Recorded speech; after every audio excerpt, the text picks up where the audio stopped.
Boa noite. Estamos aqui para nosso curso de Filosofia Clínica e estamos aqui fazendo algumas abordagens em psicanálise, tá bem? Psicanálise. E hoje nós vamos falar um pouquinho sobre a origem dos traumas humanos, um pouco. Vou estar já fazendo aqui o compartilhamento de tela com vocês e nós vamos aqui estar ilustrando e pensando juntos, porque muitos dos nossos seguidores aqui no canal Teólogo de Fronteira têm os seus traumas, e esses traumas eles são verdadeiras travas, são verdadeiros bloqueios, e eles se manifestam.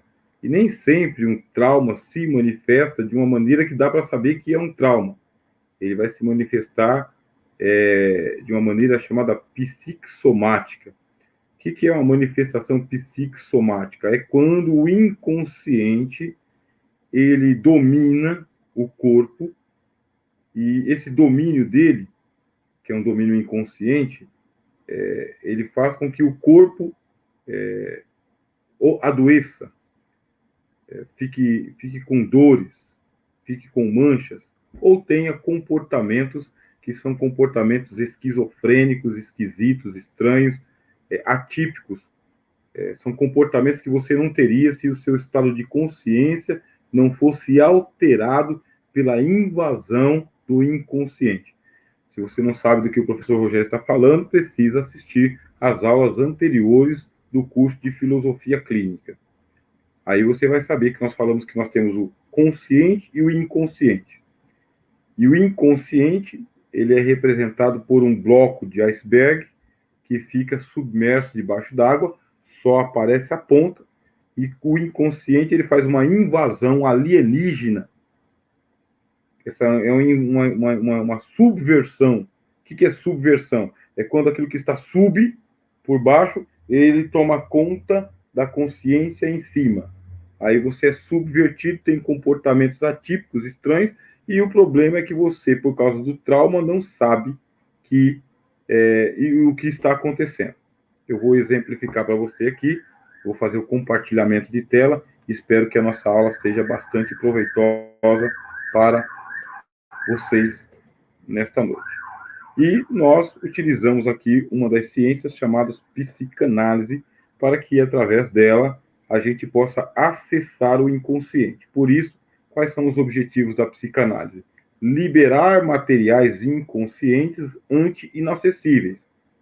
A psicanálise ela tem os seus próprios instrumentos de investigação para ver se ela consegue penetrar nessa camada que está abaixo da consciência, o inconsciente.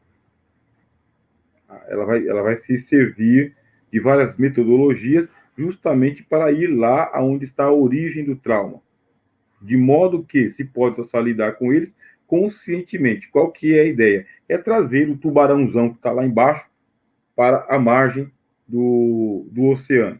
A ideia é essa, é trazer aquele mal que está lá embaixo, fazendo mal para você, e que de vez em quando assume o seu nível de consciência, e você nem sabe o que está acontecendo, é trazer ele aqui para todo mundo ver. Todo mundo, no caso, é você, que é o maior interessado. Por que eu sou assim? Por que eu me comporto assim? O que foi que aconteceu? Eu não sei, eu saí de mim. Isso não pode ter acontecido. Realmente pode não ter acontecido. Muitas pessoas sofrem de devaneios, muitas pessoas sofrem de alucinações, e algumas pessoas elas passam por um delírio, são delírios. Então esses delírios dá a impressão que a cena toda está acontecendo, e a pessoa não sabe depois discernir, divisar se aconteceu ou se não aconteceu, ela não sabe, mas não aconteceu, foi um delírio, só aconteceu no inconsciente dela, que tomou conta da cena toda, ela ficou estatizada, com os olhos inclusive parados, como se tudo realmente tivesse acontecido, mas foi um delírio, foi a mente pregando uma peça na pessoa. Você acredita nisso?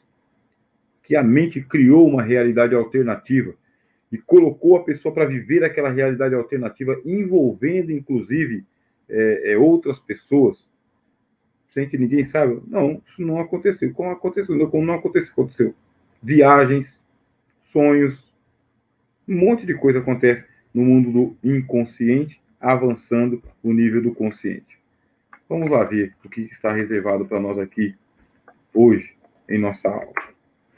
O objetivo de um atendimento psicanalítico é, por meio do encontro entre o analista e o paciente, criar condições favoráveis e necessárias para ampliar o repertório psíquico do paciente, de modo que ele possa pensar em seus conflitos ao invés de depositá-los em seu corpo. Percebeu aqui a palavra corpo? Vou chamar você aqui. Está perto. Dá para se lidar sozinho com os traumas, com os delírios, com os devaneios, com as alucinações, com quadros de esquizofrenia? Dá para se lidar sozinho? A psicanálise diz que não. Não dá, porque o inconsciente ele toma conta da pessoa que tem comportamentos extravagantes, atípicos, anormais, e que precisa do auxílio de um especialista. Quem é o especialista? É o analista. Por que é o especialista? Se especializou nessa ciência, que é a ciência do inconsciente. Aí o que faz a psicanálise? Ela vai curar o doente? Existe assim, muito estudo para conviver, tá? Conviver normalmente com esse fenômeno psíquico. É saber que isso acontece com você. É trazer à tona aquilo que acontece com você para que você comece a administrar a crise, administrar a ansiedade, o trauma, que é o tema da nossa aula de hoje. Administrar. Saber que de vez em quando vai sofrer isso aí. É como uma pessoa que sofre de epilepsia. A pessoa sofre de epilepsia e de vez em quando ela vai ter, sim, algum ataque epilético. E quem está convivendo com essa pessoa tem que saber como lidar quando acontecer um ataque epilético. A mesma coisa acontece com as pessoas que sofrem aí de alguns surtos psicossomáticos nessa área da existência humana, do inconsciente humano. Tá bem? Vamos avançar aqui? Vamos avançar que o tempo é curto mesmo. O tempo é curto. Gostaria de ter mais tempo aqui, mas também já é quase horas da noite, né? Fica difícil para todo mundo. Vamos lá. Veja só essa cena. Quero que você veja essa cena, tá bem? Observe bastante essa cena. Temos aqui uma pessoa dormindo. Lógico que eu capturei essa cena da internet e está acontecendo ali um fenômeno paranormal. Você imagina, está acontecendo esse fenômeno paranormal? Para a pessoa que está vivenciando essa cena, isso aqui é real. Não é um fenômeno paranormal simplesmente. É real. Eu conheci, ao longo da minha vida, eu conheci pelo menos umas 4 pessoas que dizem que sofrem durante o sono. Puxando o pé. Ela tem alguém no quarto dela que puxa o pé dela. Não é puxa o pé do tipo assim, dá uma balançadinha no pé, não. Pega no pé, aperta e puxa da cama. Aí você vai falar, e aí o interessante é que essa pessoa faz o seguinte, ela cai da cama. Ela cai mesmo. E não é que ela cai para o lado, que ela rolou, ela cai para baixo. Ela foi puxada para baixo. Mas foi puxada mesmo? O que foi que aconteceu? O que foi que aconteceu? Bom, popularmente, tá bem? Popularmente não, mas clinicamente, né? Não popularmente. Essa pessoa ela sofre de terror noturno. Isto é, dormir é um pavor. Dormir é um terror. Acordar é um alívio. A noite de sono dessa pessoa aqui é um pesadelo. E como que ela sabe que é um pesadelo? É quando ela acorda. Quando ela acorda, porque quando ela acorda, que ela retoma o seu estado de consciência, é que ela vê que não está mais na cama, que alguém conta para ela o que ela falou, o que ela fez, o que ela disse, por onde ela andou. E não é só o caso de sonambulismo, não é confundir o sonambulismo com o terror noturno, não. É porque na mente da pessoa, no cérebro da pessoa, a coisa toda é muito real. É muito real mesmo. Só que a gente está interessado em saber o seguinte, qual que é a origem desse terror noturno? Por que isso está acontecendo? É ali? É demônio que vem do outro mundo? O que é que aconteceu? Então, a gente está fazendo isso aqui de uma maneira clínica, tá bem? Por isso que o nosso curso chama-se Filosofia Clínica. O que seria esse terror noturno? Qual que seria a origem? Bom, nós temos aqui uma teoria. Qual que é a teoria? É a teoria do útero materno. Por que o útero materno? Porque não tem lugar mais escuro do mundo do que o próprio útero onde nós fomos gerados. Nós fomos gerados nas trevas do útero, na escuridão. Então, a teoria é de que isso que está acontecendo aqui na vida adulta, isso aqui, começou muito tempo atrás. Isto é, na geração. Volte para o vídeo anterior de filosofia clínica e nós vamos falar sobre o trauma do nascimento. O trauma do nascimento, o trauma da fecundação, da ovulação, das fases que a pessoa passa dentro do útero materno, depois a saída do aconchego, do colo do útero para esse mundo estranho. Essa aí é algo que, embora a gente não tenha uma memória consciente, ficou gravado no inconsciente. Isso aqui está todos os traumas que nós passamos desde a gestação, todos, nada ficou apagado. Está latente lá no inconsciente, isso é, na memória genética. Ficou lá, na memória que a psicanálise vai chamar de id, tá bem? O id guardou todas as informações. Qual a informação? A informação das dores, dos medos, dos pavores, das angústias de quem? Do nascimento, do útero, da gestação. Traumatizou. E qual que seria o trauma que o id está expandindo? Expandido como? Através do terror noturno. Terror noturno seria um fenômeno psicossomático. O que é psicossomático? O inconsciente está tomando conta do corpo. Está usando o corpo para mandar uma mensagem. Aqui eu estou usando uma imagem para você para mostrar como que o id, o inconsciente, fica dentro da nossa cabeça, ou dentro da nossa alma, dentro da nossa consciência, dentro de nós. Ele fica assim, explodindo, querendo se comunicar, falar alguma coisa. Como a gente não dá muito ouvido para o inconsciente, para a gente não ficar paranoico, o id fica revoltado contra nós. E ele espera o nosso nível de consciência cair para que a nossa noite seja horrível. E é por isso que tem muita gente que sofre de insônia. Não é só as preocupações do dia a dia. Sofre de insônia por causa que é uma defesa contra os ataques do id. Você acredita nisso? A pessoa não dorme, porque quando ela dorme, o id toma conta. Então, quanto menos ela dormir, menos inconsciente ela fica. Quanto menos inconsciente ela fica, menos o id tem espaço. Tudo que eu estou falando para vocês aqui, estou falando em tese, tá bom? Veja só, que é uma outra cena. Uma outra pessoa que está sofrendo aqui de terror noturno. Aqui estava sendo puxado da cama. Esse aqui está rolando para lá e para cá. A cama dele é um pandemônio. Por isso que a gente vai lá utilizar a psicanálise. Vamos lembrar aqui? Para que serve a psicanálise? Para liberar os materiais inconscientes, inacessíveis, de modo que se possa lidar com elas conscientemente. A pessoa tem que saber que ela sofre de terror noturno, que durante a noite ela não dorme, e quem está perto dela não dorme também. Não dorme também. Conceitualmente, terror noturno é uma parassonia, distúrbio do sono, que, assim como o sonambulismo, é mais comum entre crianças, mas pode acometer adultos. O que eu quero dizer com isso? Deixa eu trazer vocês aqui para perto. Nós temos traumas. E nós temos um timer para que esses traumas eles sejam vencidos. Qual que é o timer? É a infância.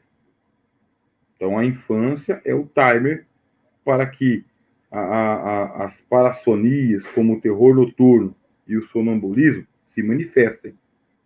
E por quê? Porque durante toda a infância vai se desencadeando aqueles traumas, aí nós vamos recebendo mais traumas ainda, que são os tabus, as proibições, as censuras, as regras, os castigos, e aí a gente vai se ajeitando no mundo, vai se ajeitando.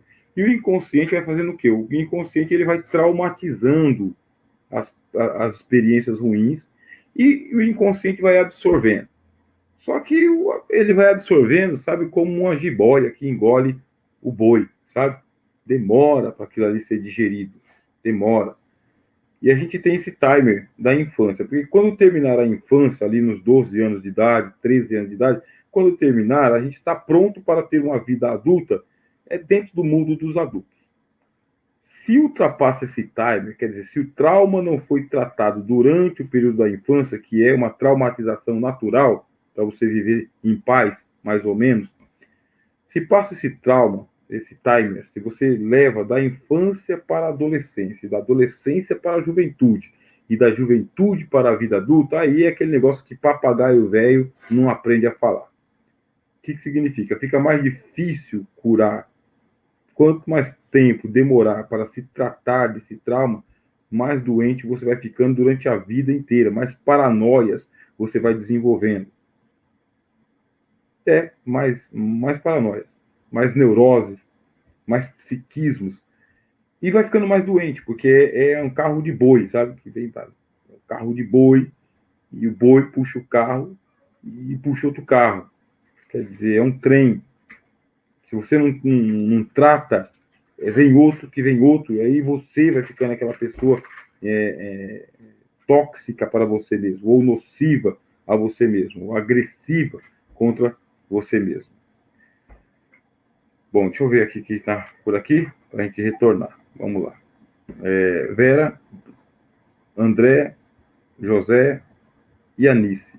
Deus abençoe vocês por ter chegado.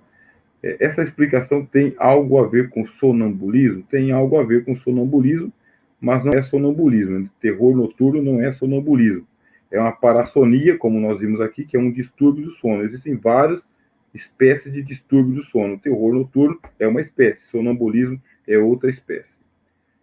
Mas o sonambulismo também é uma manifestação do inconsciente. Também é um fenômeno psicossomático. O fenômeno psicossomático é a alma, a consciência, o inconsciente assumindo o corpo.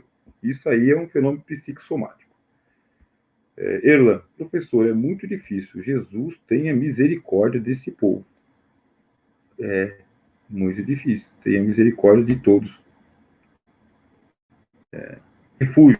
Boa noite, professor. Boa noite, refúgio. Graça e paz. Amém. Raimunda, uma boa noite. Amém. Nice, o que dizer de gente que fala durante o sono e de olhos abertos? É um terror para quem presencia, porque o olhar é fixo, sem expressão facial. Nessa aula de filosofia clínica, para não confundir isso com demônio, tá? Não confundir. Aqui na aula de filosofia clínica pode ser qualquer coisa menos demônio. O que é? É a pessoa. É a pessoa que não expressa o que ela deveria expressar acordada, e ela não vai expressar mesmo, por causa que isso são materiais inconscientes. Esse negócio está depositado e traumatizado lá no fundo. O que é traumatizado? Uma vergonha, sabe? Um medo, um pavor, que você não pode lidar isso aí de frente. Por isso você coloca no inconsciente. Tem coisa que realmente deixa as pessoas fora de si. Aí deixa no inconsciente. Quando chega à noite, a pessoa vai dormir, o inconsciente invasor toma a boca da pessoa, o olho da pessoa, mas ela realmente não sabe o que está falando, ela não sabe o que ela está expressando. Não sabe, e não adianta você perguntar, porque foi o inconsciente que está mandando ver. Não é demônio. Nessa aula que eu vou falar que não é demônio. Agora, eu desconfio que é demônio. Pô, você que é crente, vai orar a Deus, repreender o mal, para ver se sai. Se não sair, não é demônio. Se saiu, é demônio. Uma lógica simples, né? André, irmão Rogério, hoje, em uma clínica, um rapaz teve um ataque epilético, pois pode ser espíritos opressores, pois numa passagem que Jesus expulsa um espírito de um jovem lunático, ou seja, um espírito opressor. Aí é a regra que eu acabei de falar para a irmã Nice, tá bem? Ora, saiu, é um espírito opressor. Não saiu, não é. Pode ser um problema neurológico, sim. Porque nosso corpo mesmo, traz um monte de defeito neurológico. Um monte. O negócio é que a gente tem um sistema imunológico bom, que dá conta do recado. Mas tem várias peças com defeito aí no nosso sistema neuronal. E uma dessas peças com defeito aí pode realmente desencadear um caso de epilepsia, de arritmia, de apneia, um monte de sintomas que é problema fisiológico, é do corpo mesmo. Aí um médico que não faz oração nenhuma, vai lá e aplica o tratamento certo e ele consegue expulsar o demônio que não era demônio, era só questão de terapia. Então a gente não pode exagerar na dose. Então vai lá, faz a oração. Não saiu, não é demônio. Luiz Bastos, eu fico pensando que no inferno as barreiras cerebrais e o equilíbrio dos hormônios já não existem. A própria alma entra em colapso, além das chamas, demônios aumentando a agonia do indivíduo. Realmente, só de pensar no inferno já causa um tormento. Né? Só de pensar o que vem a ser a realidade do inferno já é um tormento. Eu também de vez em quando penso, né, como que vai ser no inferno, sendo que é uma realidade espiritual de outra dimensão, que não é da dimensão dos neurônios, né, do sistema nervoso. Como que vai ser aquilo? Bom, vamos retomar aqui o nosso voo baixo, né? Não quer voar muito alto. Né? Vamos retomar o voo baixo aqui para o nosso exemplo de terror noturno. Só um exemplo, tá bom? Veja aqui. Aqui eu estou mostrando uma cena para você, tá bem? Uma cena. Essa cena aqui você tem um grandalhão. Esse grandalhão está tomando um banho, mas ele está sofrendo. É coisa de criança isso daqui. É coisa de criança. Aí você fala, mas como assim coisa de criança? Porque aquele terror noturno que nós vimos lá, ele é um fenômeno psicossomático. O que é esse fenômeno psicossomático, meus irmãos? Lá no inconsciente, essa pessoa está sofrendo.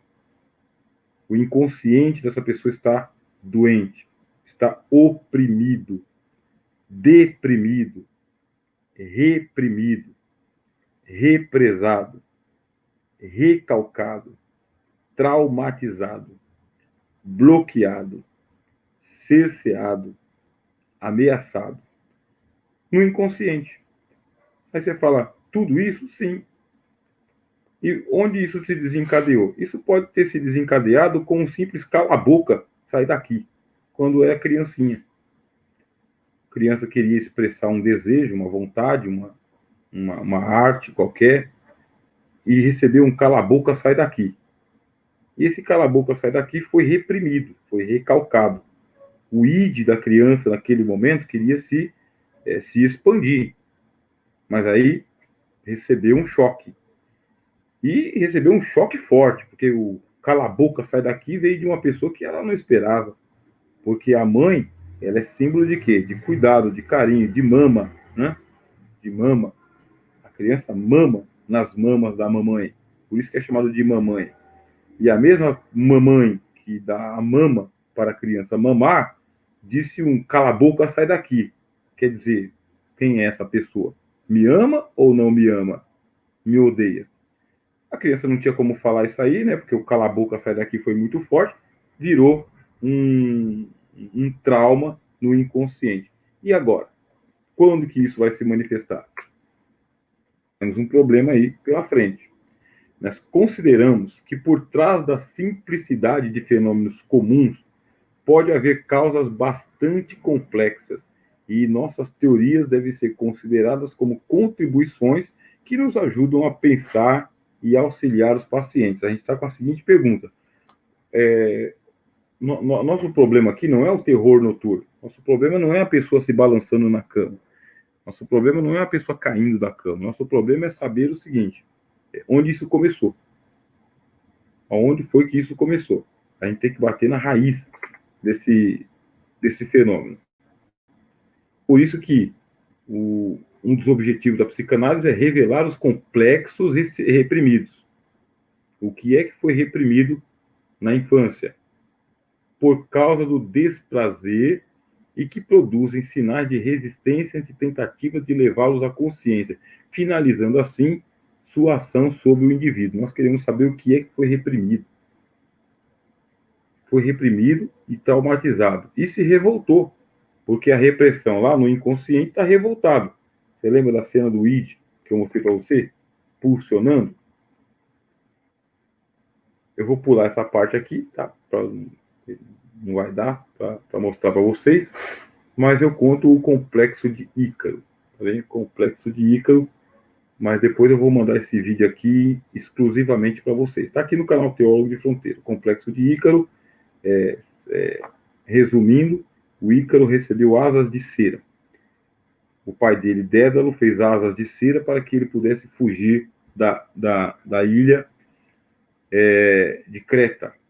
Mas ele acabou caindo no mar Egeu. Por quê? Porque o Ícaro ele ficou alucinado quando ele viu o sol, ele ficou fascinado quando ele viu o sol, e ele esqueceu que as asas dele eram de cera, e ele foi se aproximando até que o sol derreteu as asas dele e ele morreu, ele caiu.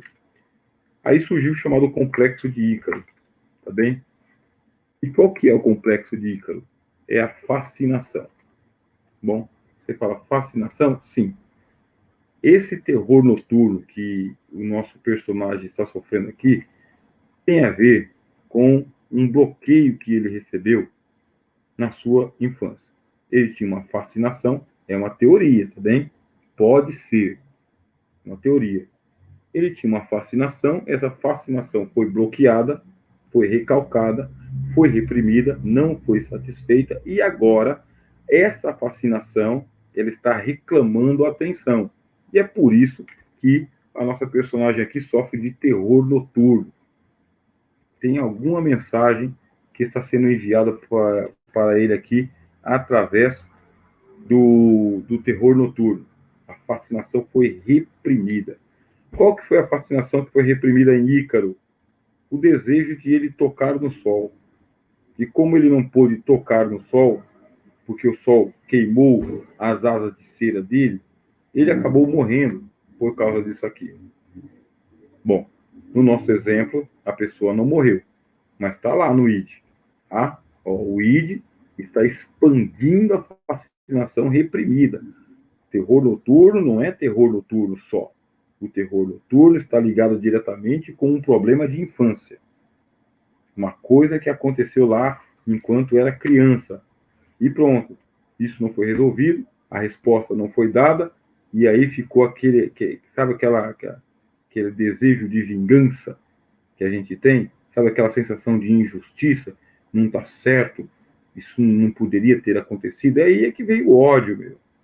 Sabe? Aí que vem o ódio, aí que vem, sabe, a fúria.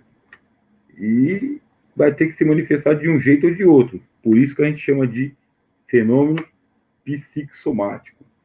E para a gente entender bem isso daqui, para a aula da semana que vem, se for possível, nós temos que fazer um link entre os objetivos da psicanálise, os princípios da psicanálise e as premissas da psicanálise. Com esses três aqui, a gente consegue chegar lá na origem. Qual que é a origem dos traumas humanos? A origem dos traumas humanos está na infância. É ali. É entre o nascimento, tá bem? E o desenvolvimento. É ali que está a origem dos traumas humanos. Aqui no nosso exemplo, um objeto de desejo, que era o Sol, o Ícaro desejava o Sol, e o Sol não se deu ao Ícaro, matou o Ícaro. E quantos de nós não passam justamente por isso? Quantas das neuroses que você tem, dos psiquismos que você tem, das paranoias que você tem, é justamente por causa que um desejo seu foi totalmente reprimido. Totalmente. E nós que participamos do nicho cristão, da Igreja de Cristo, meus irmãos, da pregação do Evangelho, a gente tem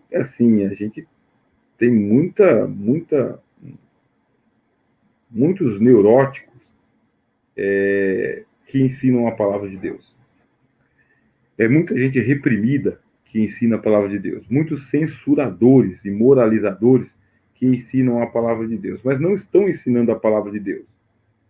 O que é que eles estão fazendo ali? Eles estão se vingando dos bloqueios que eles receberam, das censuras que eles receberam, dos nãos que eles receberam. Como não conseguiram tratar os seus traumas, então eles ficam traumatizando outras pessoas. Eu tenho para mim o seguinte, que se a gente pregasse só a palavra de Deus, a vida cristã não era tão difícil quanto parece ser. Isso não significa que nós viveríamos uma vida imoral, não é isso. Só que a gente viveria uma vida mais tranquila. De vez em quando tem muita gente que abandona a fé, o evangelho e a igreja, por causa que ao invés de pregarem a palavra de Deus, estão pregando dogmas, estão pregando moralidades, tentando moralizar o povo. Não tem que moralizar o povo com padrões de moralidade que passam. Tem que se pregar o evangelho. O evangelho que cura, o evangelho que sara. E aí, o que acontece? Você não é um pregador, mas você é um ouvinte. E aí, quanto dos problemas que você tem aí, que são emocionais, que são psíquicos, que são internos seus, quantos dos seus problemas são agravados simplesmente porque um neurótico pregou lá um índice de moralização na igreja? E aí? E você, muitas vezes, você coloca na conta da culpa aquilo que não é culpa. Você coloca na conta da culpa. Sou culpado, que não é uma questão de culpa. Porque isso aí já vem dentro do seu inconsciente. Eu não quero justificar aqui atos de pecado, tá bem? Pecado, assim, pecado tem que ser tratado como pecado mesmo, como a palavra de Deus coloca, como a Bíblia coloca para isso aqui, é pecado. Agora, em alguns casos, são vícios. E por que é vício? É vício por causa que ou já veio programado geneticamente, ou porque foi ensinado errado, ou porque você adquiriu o vício. E agora você não consegue bloquear mais. E agora? Eu quero saber se o vício eu vou colocar na conta do pecado, ou se o vício eu vou colocar na conta do vício. Eu preciso saber se Deus trata o viciado como pecador, ou se Deus trata o viciado como viciado. O doente como doente, ou o criminoso como criminoso. Ou se tem uma confusão ali. Preciso saber. Quero saber. A gente vai tratar disso aí mais para frente, não agora, tá? Já tá tarde, já é 10h20, vamos dormir. Aqui, deixa eu ver, Luiz Bastos, né? Nice. Irmã Nice é a última que falou. Uma vez eu dormi sentada ao lado do meu sobrinho. Eu saí de mim e fiquei chamando meu sobrinho, porque eu queria acordar. E quando acordei, de verdade, não tinha nem me mexido. Foi horrível. Pois é, Manice. Que sensação, né? Que situação. É por isso que muita gente se dopa para dormir, né? Gente aí que toma realmente muitas doses de remédio, de pílula, um monte de coisa para ver se tomba. Tem um monte de gente aí. Eu já passei por crises terríveis em que realmente eu dormia só 2 ou 3 horas de sono por noite e não sentia sono durante o dia de jeito nenhum. E também não tinha vontade de dormir. Não tinha vontade de dormir. Ou não conseguia dormir. Hoje, graças a Deus, curado estou. Né? Deito e durmo, acordo porque o Senhor me sustenta. Mas é realmente difícil. Né? Aí eu pensei se eu ia ou não tomar remédio para dormir, e para não ficar nesse ciclo vicioso, né, do remédio, eu não quis. Eu optei por não.